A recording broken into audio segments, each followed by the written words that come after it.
Kadika, siz nerede? Odan kota nersenge çıkan vaktim.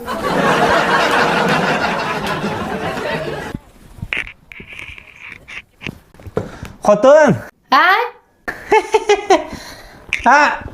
Vijitistonniki berib kelay. Ha, yo'q kelayjima. Ha, ma'qul, berib kela.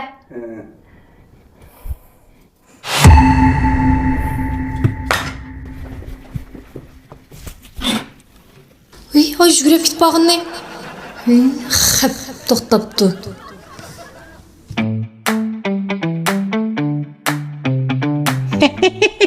Ha, jinim. Mashina chasta boyon qilayotgan keyin hamda kechda. Da bir do'fon qilib kelamda. Uni aylantirib. Ne gerek bozuk bula şu. Ay, shirin g'o'draqlik o'tlanib kelgan.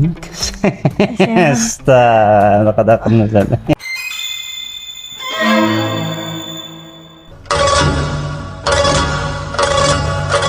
O, Kadika ayağınız geldi mi? Qadiqini?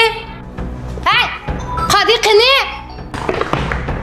Ha, xotin? Qadi? Sen nima deb kelding? Sen neymiş qotsa Qadi?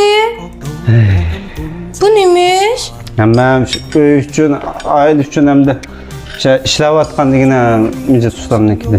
Uycan Qadi, sen jo'pa chekib yetibsan ku. Ha, hech gap yo'q. Ham oilamiz uchun tirishyapman. Sana desem qabul qilolmay qolmasin deb mijit ustamlikni Şimdi anam meni dop ketgan. Tutma yaqin kelmayman. Kiyimdirim sen mehnat. Yo'q, bo'ldi. Sen qaytqin.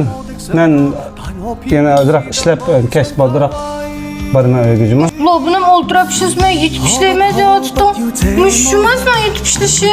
Ha, bo'ldi, ish gap yo'q.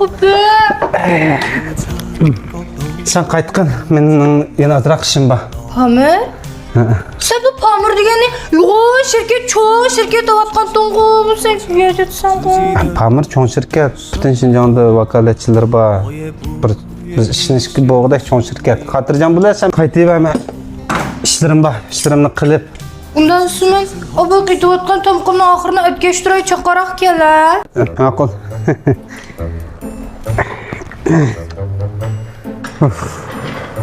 Ketma.